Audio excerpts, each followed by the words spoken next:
everyone, welcome back to my channel. So today I'm going to go through all of the books that I read in June.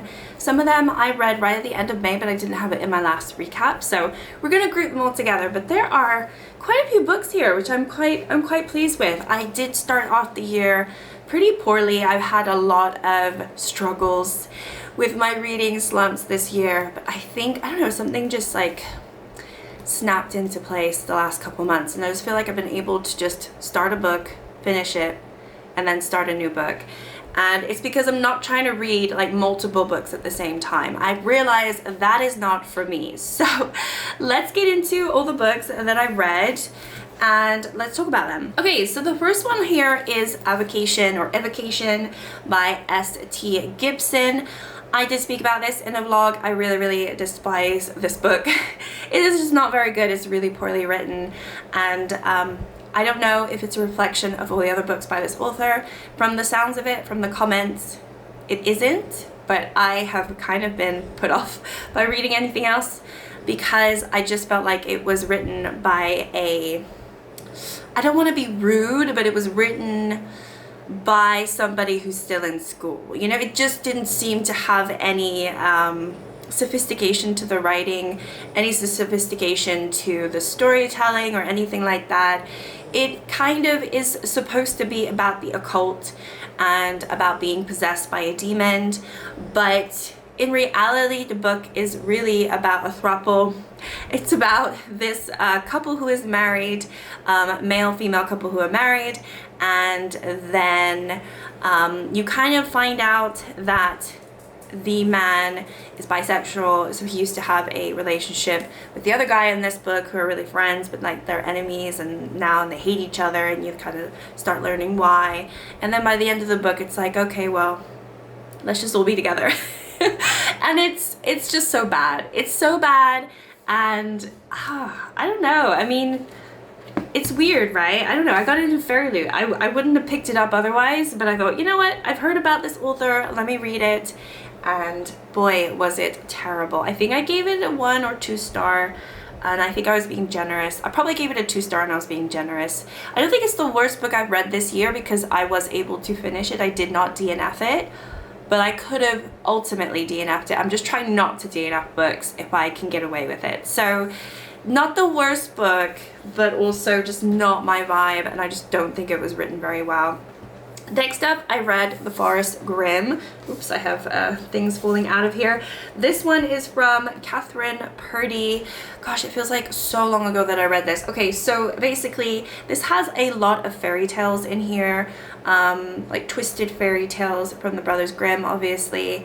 So you have aspects of Rapunzel in here. You have Hansel and Gretel, you have Sleeping Beauty, you have some other ones as well, like obviously Little Red Riding Hood with the wolf and the red cape, which is like referenced in the book. She does actually have a red cape, but it's red because it holds significance, like it holds like a magic significance. So anyway, this is about a girl who basically her mother disappeared into the woods. She lives in a village that's right next to the woods, and it's like a haunted woods, and no one's really allowed to go in the woods. The woods kind of spits you out if you even try to attempt. And every year they hold this raffle style ticket sort of where they pull a name from a hat, and that person will attempt to try to go into the forest and find all the lost ones. So it's not just a mother who's been lost to the woods, but a lot of other family members of other people have been lost in there, including her long-term sort of childhood friend. His fiance also got lost in the woods as well. So they kind of go on a quest, the two of them, and then also the fiance's sister, who is her best friend. Can't remember what her name is. What's her name? I cannot remember what her name is. Clara. Clara's best friend, and his name is Axel. So anyway, the three of them go into the woods on a quest to try to find her mother and also all these other lost ones. And you kind of get pulled into all of these different fairy tales of other people who are lost there. And the longer you are in the woods, the I guess the more crazy you become and kind of lose your mind and forget who you are. the book ended in a way where there definitely will be a follow-up and a sequel. I don't think I have any interest in reading the sequel. I think I gave it a 2.5 or a 3 star. I think there's nothing wrong with this book, but it's just a young YA for me. It's definitely YA, and it's more in the younger side, and it's just something that I would probably enjoy as a teenager as opposed to now in my 30s. So there's nothing wrong with it. There's a sweet story. There's quite a, I mean, I feel like they, you know, Catherine jam-packed the book with a lot of fairy tales. I don't think we needed quite as many. But I think it was fine. I didn't have any issues with the book like I did with Avocation. It just wasn't for me, and so that's why I rated it kind of like middle of the road, because it's not offensive in any way. It's just a book, and I don't have any interest in reading the follow-ups, although maybe they might be good. All right, what did I read next? I cannot recall. I can't recall what I read next. Maybe it was this one. It might have been this one. So I did read You Again by Kate Goldbeck. It probably wasn't this one, but anyway, I read this and I wanted to read a, you know, just a comedy, like a rom-com, a light-hearted book after reading like back-to-back kind of just books that weren't really my vibe. So I wanted to read something nice and easy just to get back into the flow of it. And this all of the sort of comments about it say it's like Harry Met when Harry Met Sally and everything like that, but which I do think is a really good movie for its time when it came out, and Billy Crystal has always been a favorite of mine, so I think it was just in general a good movie, and so I was excited to dive into this book if it was going to be similar to that. However, I really found it so hard to enjoy these characters. I really did not like the main female character. Her name is Ari, and his name is Josh. It starts off fine. It starts off where you kind of find them in different moments of their life, and they have these like fleeting one moment encounters, and of course when they meet and the subsequent times that they meet, they kind of hate each other, and like for various reasons, and then eventually you get to, like, you know, after the first third of the book, you kind of get to the point where they start becoming friends and getting closer together, and they're bonding over both of their own misery, because they both, like, his career is like shot through the roof, his relationship is over, similar to her relationship is completely over, and she's in a dead-end job, and blah blah. So they're kind of in a similar spot at that point in their life, and they bond over their misery. And of course, there's always this underlining thing where, you know, we know that they're gonna fall in love with each other, and we already know that they love each other or like each other before the characters even do. Like, that's just what you would expect from a book like this.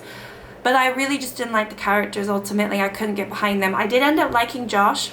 He was super arrogant at the beginning. You're not really supposed to like him, but I feel like he had more of a character arc as opposed to Arya. I just feel like she had no character arc, and then by the end of the book you're supposed to like her, even though it doesn't feel like she's really matured or changed as a person at all. She just basically lost her job, and she goes running back to him. Like, I mean, it's not really a spoiler, but that's kind of like the ending, and it's kind of all wrapped up in a little bow, and it's not for me. So I think I gave this a 2.5 or 3 star as well. Kind of disappointed with it. I should have known, because I'm not a fan of Ali Hazelwood, and she did write this little comment on the front here, and you know, I just thought it was going to be a little bit more mature, and it definitely was than Ali Hazelwood books, but it still wasn't for me, and I think it's just the way that the characters were written, unfortunately.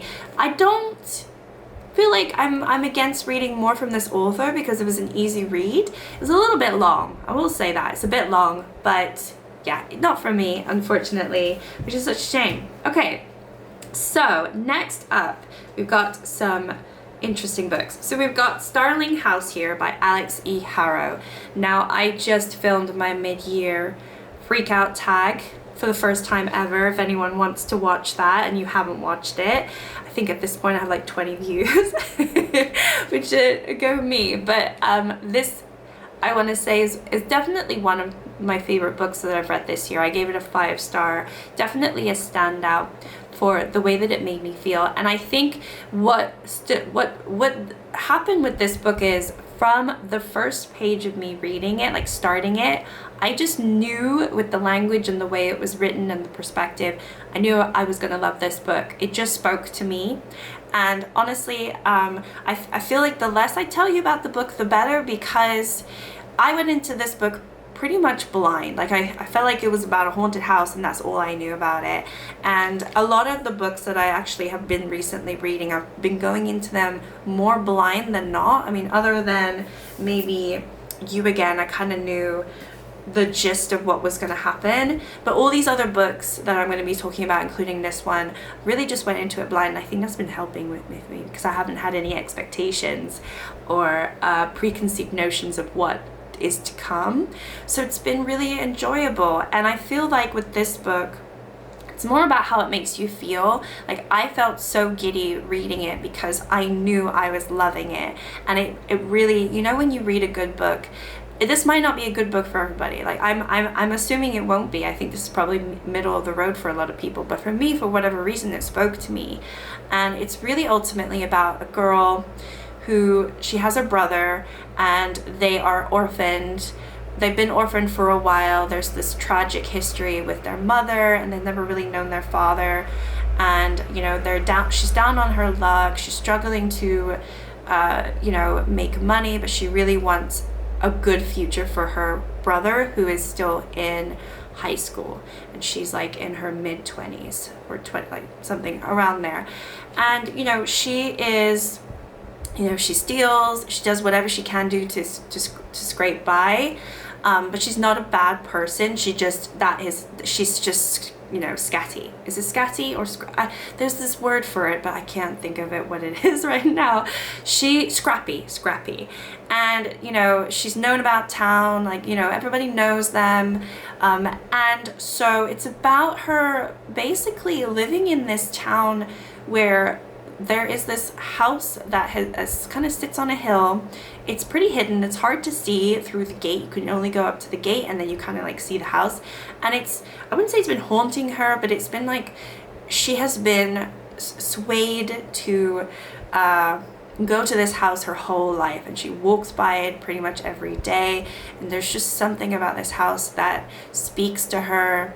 For whatever reason, she's drawn to the house. And that ultimately is kind of like how the story starts. And then, you know, I don't want to get into really what happens, but it's really about finding your home, finding where you belong, a belonging, whether it be a place or with a person or both or neither. It's just about finding that home that you long for.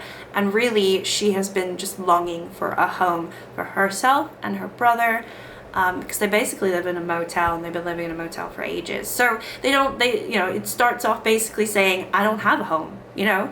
So anyway, it's a good book. I mean, it sounds pretty boring the way that I've described it, but there's supernatural stuff. There's quite like some monster stuff going on. There's a little bit of romance, but not like your typical romance. It's just, you know, a romance where you wouldn't really expect it. I didn't think there was actually any romance in this book, but then I was kind of surprised by it, and pleasantly surprised by it, because I didn't think it was going to have romance in it. It didn't seem to be that type of book, but it didn't take away from the ultimate like story and feeling of the book. And I really liked it. So yeah, I'm going to leave it there, but I thought it was lovely. I thought it was really beautiful, beautifully written, and spoke to me, and I enjoyed every moment of reading that book. So obviously gave it a 5-star. Okay, next up, okay, so let's go into this one because I don't have too much to say about it. This is the Satsuma Complex. This is the only book that I DNF'd, and that I have DNF'd in some time, I feel like. Or did I DNF a book the previous month? I don't really recall. But this one, I just could not get through. I read about 100 pages, and then I had to just say, no, this is not for me. It's written by a UK comedian. I've never heard of him. Maybe I know who he is, but I don't know who he is. Bob Mortimer. And It's written in the male's perspective of basically he meets this girl at a bar after having one drink with a colleague of his. It's not really a colleague, it's an acquaintance of his that he knows. So, you know, he's kind of a loner. He doesn't really have any friends in London. He has this chance meeting with this girl. They hit it off. They talk for hours on end. And then all of a sudden, she disappears. He goes to the bathroom. He comes back and she disappears. And he never even got her name. So he calls her Satsuma. And he calls her Satsuma because she left a book on the table called the Satsuma Complex. It's like where the title of the book comes from. So he's like, damn, shoot. And then he goes home, and the next day some guys turn up and they're like, you know, something's happened to your friend. Were you with him last night? What did he do? Where was his last, what was his last sort of moments and everything? And basically he's turned up dead, or that's what they're telling him. But he doesn't quite believe it. And ultimately, I don't think we also believe it, and we don't quite think that they're cops. They say that they're police, but I don't think that they're police. So I think there's a conspiracy going on in this book, but I just really wasn't interested in it. I just don't think it's the type of book for me. It's supposed to be funny. It wasn't funny at all. And what happens in the book is he goes on a quest to try to find this girl. He finds her. She wants nothing to do with him. But I'm assuming she will be involved in it somehow. I don't really know. So anyway, I DNF'd it. Too boring for me. It wasn't interesting enough for me to keep reading, even with that context. You know, you think somebody's gone missing or dead. You think two people turned up. You know, you're not quite sure if they are policemen. They say they are, but you know, it's not all quite like that. That could potentially be an interesting story, but it wasn't. So anyway. Okay, then I have two more books. So this next one, let's talk about Bunny. I also spoke about this in the vlog, and I really enjoyed this book. This is so unhinged, and I said it in my other video where I was reading it. I can understand why people don't like this.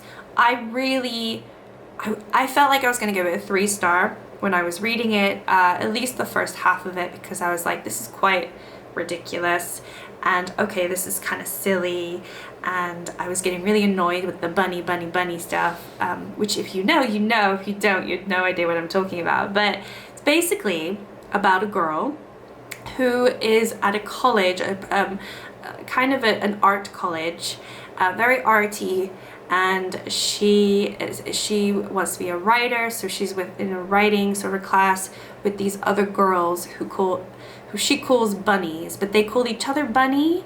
They're kind of, it is kind of like a cult, but it's also kind of strange because you're also not entirely sure what's real and what's not in this book. So it is quite fun. There are a lot, there's gore, there's horror throughout the book. The way that it's written, there is a hidden feeling of dread and horror in all of the language that Mona would, in terms of how she writes the book, which I found really interesting. So you know that the way that things are being described to you is a weird and a little bit off-center of what it should be, because there is this element of horror or weird descriptions that you wouldn't really put in a book. So anyway, I don't really want to spoil the book, so I'm not going to really say anything about what happens, because I went into it not knowing anything, and it was the best thing I could have done. I knew it was going to be kind of satirical, and I knew that there was going to be something about a cult and these girls and being college and all that stuff, but I didn't know anything else. I didn't know anything about the horror elements. I didn't know anything about the ending or any, like, there is like the ending of this, you put the book down and you're like, what did I just read? And I love that. It was so unhinged. So I gave it a 5-star. Loved it. Okay, and then I also read Belladonna. It's the last book that I read this last month. This is by Adeline Grace. This one I gave like 3.5. I did enjoy this book. I did, but I haven't rated it higher just simply because I felt like there was too much in this book, and also it got started too, like it was too long. I feel like the first half of the book I was really struggling to think, like, where is this going? I was like, where is this going? Because there's a little bit of a mystery. You're trying to, you know, this girl, she is haunted basically by death her whole life. Everywhere she goes, people around her die, and she is able to see death and speak to death. And she has been moving from family to family member because she's an orphan, and then she's just waiting until she can inherit her family estate and money and everything, and she comes of age. So it's YA. She is late. I think she's like 18, 19 or whatever when we're reading the book. So I think maybe 17. I'm not entirely sure. And there's this whole aspect of the book where she's trying to enter court, and she's trying to be a lady and proper because that's what she thinks she needs to do. And I think there's too much of that in the story, because ultimately what is the most interesting part about this book is her relationship with death and what that means and who she is, and I mean, also, I guess, what's going on with her cousins, because someone is basically poisoning her cousins, and so there's a little bit of a mystery there. There's a lot going on in this book, and I did feel like it was a little bit busy, but I will say that I very much enjoyed the romance in this book. There are two little romances. You could call it a triangle, but then also if you have read the book, it's not quite a triangle, but you have to read it to understand. And it that to me was the best part, like the whole thing about, you know, I was crushing hard on the Grim Reaper in this book, I'm not going to lie. So I enjoyed it. I do want to read the other books. There's Foxglove, which is the second book, and I think Wisteria is coming out next year. So I do actually want to read the next books, because at the end of the book she meets fate, and I think that will be kind of interesting.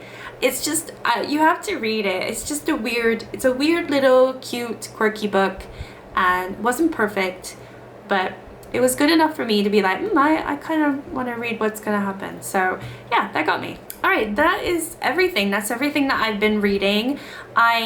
The last couple weeks I have been struggling quite a bit. I am reading the first Crescent City book by Sarah J Maas, but I've also fallen ill quite a bit. So that's the only thing I've read so far this month, and I'm like halfway through it. So it is an 800-page book, but I've had a slow start to July so far, but I'm hoping that I can pick it up the speed, finish that book relatively soon, and then just keep grabbing from my shelves, because I think that's been really working, and it's been so nice to be able to just pick up a book, read it, enjoy it, rate it. And you know how simple that sounds, but sometimes when you're in a reading slump, it sounds like the worst thing in the world. Oh my gosh, I've been really enjoying a lot of the books I've been reading. I think I'm in a good place with it, and also I'm kind of figuring out which books I like, which is also fun because it's taken some time, and I definitely don't like a lot of books that other people like. But then I also do, because a lot of people love Bunny, and I loved it, but also a lot of people hate it. So you just never know. You never know, which is always kind of fun. But anyway, thank you so much for watching. Like and subscribe if you'd like to, and I'll see you all next time. Bye.